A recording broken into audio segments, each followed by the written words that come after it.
আসসালামু আলাইকুম দর্শক, স্বাগত জানাচ্ছি নাজমাস কুকিং স্টুডিওতে।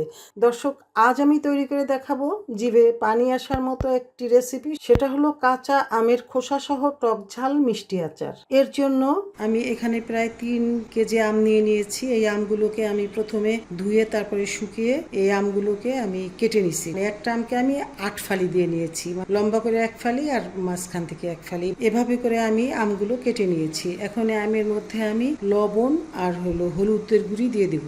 এখানে যেহেতু 3 কেজি আম আছে, আমি 3 চামচ লবণই দিব, কারণ আমটা তো টক, তাই না? বেশ খানিকটা লবণই লাগবে। আর এই লবণ যখন আমি কি করব আমি দেখাবো, এই লবণগুলো সব যে চলে যাবে আচারের মধ্যে এমন কোনো কথা না। লবণ দিয়ে দেওয়া হয়ে গেল, এবার আমি হলুদের গুঁড়ি দিয়ে দিব। এই যে আমি এইটুকু হলুদের গুঁড়ি দিয়ে দিলাম। এখন সব ভালোভাবে মিক্স করে নেব। এই যে আমি একটা নাড়ুনি দিয়ে এইভাবে করে এগুলিকে মিক্স করে নিচ্ছি। চাইলে আপনি হাত দিয়েও নিয়ে নিতে পারেন, খুশি, সমস্যা নেই। এভাবে করে খুব ভালোভাবে লবণ এবং হলুদ এই আমের সঙ্গে মিক্স করে নিতে হবে। এই যে দেখুন, আমি আমগুলোকে হলুদ আর লবণ বেশ ভালোভাবে মিক্স করে নিয়েছি। আমি কিন্তু এটা খোসা সহ এই আচারটা হবে, এর জন্য আমি খোসাগুলো ফেলি নাই। তো যাই হোক, এখন আমি এটাকে আপনি আরও একভাবে মিক্স করে নিতে পারেন, সেটা হলো এইভাবে করেও নিতে পারেন। তাতে খুব দ্রুত মিক্স হয়ে যাবে। যে হয়ে গেল এই আমের টুকরাগুলো। এখন আমি 2 ঘন্টা এভাবে করে ফ্যানের নিচে রেখে দেব। একটু পাতলা করে রাখলে ভালো হবে। আমি চেষ্টা করব বারবার একটু উল্টিয়ে পাল্টিয়ে দিতে। যে এভাবে থাক, আমি 2 ঘন্টা পর ফিরে আসছি। 2 ঘন্টা পরে আমি আমগুলোকে এই পাত্রে তুলে নিয়ে চলে আসলাম। এখানে বেশ কিছুটা পানি জমে যাবে, সেই পানিটা ফেলে দিতে হবে। তারপরে এভাবে করে আমটা শুকনো শুকনো অবস্থায় এখন আমি আচারগুলো বানিয়ে নেব। কিভাবে আমি আচার বানাবো সেটাই আমি আপনাদের সঙ্গে এখন শেয়ার করব। আমের খোসা সহ টক ঝাল মিষ্টি আচার তৈরির জন্য আমি চুলায় একটি প্যান বসিয়ে দিয়েছি। এখন এই প্যানের মধ্যে আমি 2 কাপ পরিমাণ সরিষার তেল দিয়ে নিব। তেলটুকু দিয়ে নেওয়া হয়ে গেল, এবার চুলাটা জ্বালিয়ে দিতে হবে। আমের টক ঝাল মিষ্টি আচার তৈরির জন্য আমি এখানে আস্ত কিছু শুকনো মরিচ দিয়ে দিলাম, দিচ্ছি কিছু 5 ফোড়ন। এবার এগুলোকে একটু হালকা ভেজে নিব। এবার দিয়ে দিচ্ছি বেশ কিছুটা আস্ত রসুন, হালকা একটু নেড়ে চেড়ে নিব। খুব বেশি জ্বালিয়ে নেওয়ার দরকার নাই। এর মধ্যে আমি দিয়ে দিচ্ছি এবার পরিমাণ মতো আদা বাটা। এখানে 3 চামচ পরিমাণ হবে, আমি আরও 1 চামচ দিলাম, এই যে 4 চামচ পরিমাণ দিয়ে দিলাম। এবার ঠিক সম পরিমাণ আমি রসুন বাটা দিয়ে দিচ্ছি। এবার দিচ্ছি কিছু ধনিয়ার গুঁড়ি।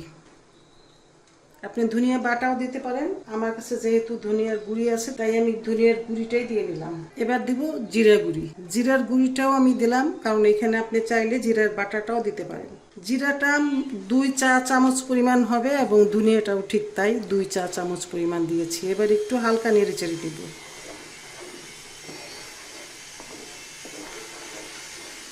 এবার এর ভিতরে হলুদের গুঁড়ি দিয়ে দিব। আমার আগেই হলুদের গুঁড়ি দিয়ে দেওয়া আছে, খুব বেশি হলুদ না, আমি অল্প একটু হলুদের গুঁড়ি দিচ্ছি, জাস্ট খালি মশলাটা একটু কালার আসার জন্য। এবার আমি আমার স্বাদ মতো শুকনো মরিচের গুঁড়ি দিয়ে দিচ্ছি। আমি 3-4 চামচ পরিমাণ শুকনো মরিচের গুঁড়া দিয়ে নিলাম। আপনারা চাইলে ঝালটা যে যা স্বাদ মতো দিয়ে নেবেন। আবার একটু নেড়ে নিচ্ছি।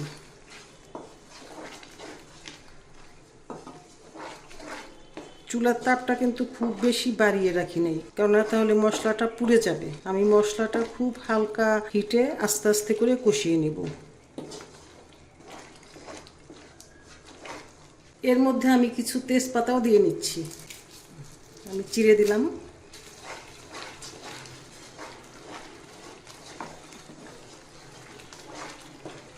ফিরে আসলাম 2 মিনিট পরে, আবার একটু নেড়ে চেড়ে নিচ্ছি। মশলাটা দেখবেন যে একটা সুঘ্রাণ বের হয়ে যাবে। এর মধ্যে আমি একটু লবণ দিয়ে দিব। লবণ আমার আগেই দেওয়া আছে, যখন আমি আমগুলোকে মেখেছিলাম লবণ এবং হলুদ দিয়ে। এর জন্য আমি অল্প একটু লবণ দিব, পরে দরকার হলে আমি টেস্ট করে তারপরে লবণটা দিব। তার আগে আমি আর লবণ দিচ্ছি না, কারণ আমার মনে হয় না লবণ আর লাগবে, কারণ আগের লবণ এবং এই লবণ মিলে সম্ভবত হয়ে যেতে পারে। একটু সময় কষিয়ে নিব, প্রায় 5 থেকে 7 মিনিট সময় আমি এই মশলাটা খুব অল্প জালে কষিয়ে নিব। প্রায় 5 থেকে 7 মিনিট সময় আমি এই মশলাটুকু খুব ভালোভাবে কষিয়ে নিলাম। এই যে দেখুন আমার মশলাটা বেশ ভালোভাবে কষিয়ে নেওয়া হয়ে গেল।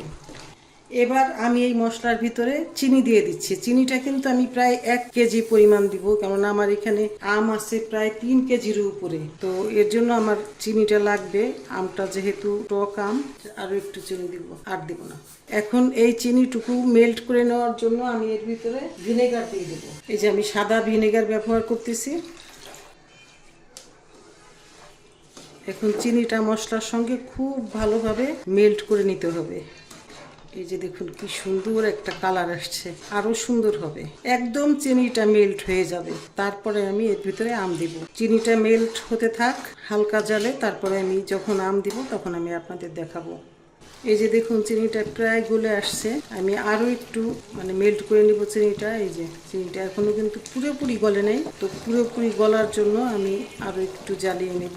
তার মধ্যে আমি আরো কিছু ভিনেগার দিয়ে দিব, কেননা এই আচারটা আমি বছর জুড়ে খাবো, তাই ভিনেগারটা আরো দিব যাতে চিনিটাও মেল্ট হয় এবং আচারটা ভালো থাকে। ভিনেগার দেওয়ার কারণে আচার অনেক দিন ধরে সংরক্ষণ করে খাওয়া যাবে।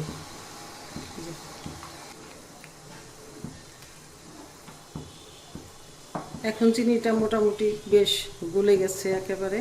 আর একটু জ্বালিয়ে আমি এর ভিতরে আমগুলো দিয়ে দিব।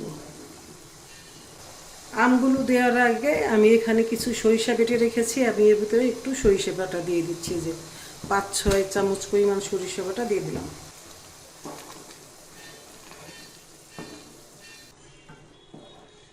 চিনি এবং অন্যান্য মশলা দিয়ে আমি মশলাটুকু কষিয়ে নিলাম। এখন এর ভিতরে আমি আমের টুকরোগুলো দিয়ে দেব। পর্যায়ক্রমে আমি দিয়ে দিচ্ছি।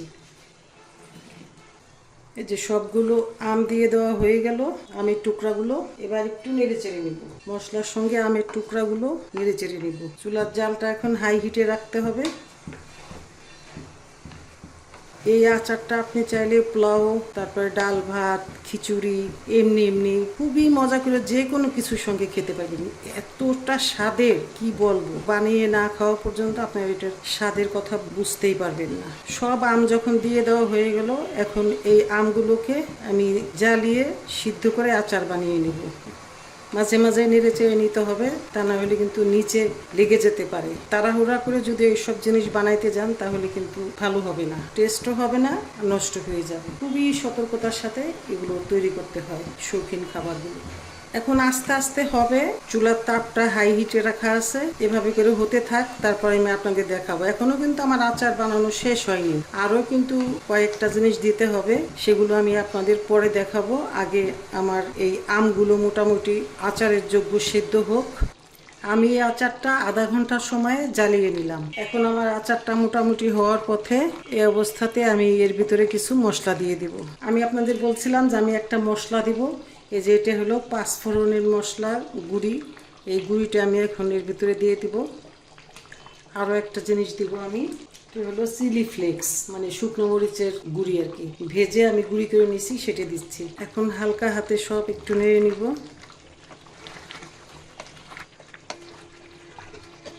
দর্শক, তৈরি হয়ে গেল কাঁচা আমের খোসা সহ টক ঝাল মিষ্টি আচার। দর্শক, আমার আজকের এই রেসিপিটি যদি আপনার ভালো লাগে তাহলে ভিডিওতে একটি লাইক দিয়ে কমেন্ট সেকশনে কমেন্ট করার জন্য অনুরোধ রইল। আর ভিডিওটি শেয়ার করার জন্য অনুরোধ রইল আপনার ফ্রেন্ডস অ্যান্ড ফ্যামিলির মাঝে।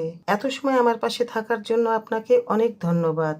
ইনশাল্লাহ আবার দেখা হবে নতুন নতুন মজার রেসিপির ভিডিও নিয়ে।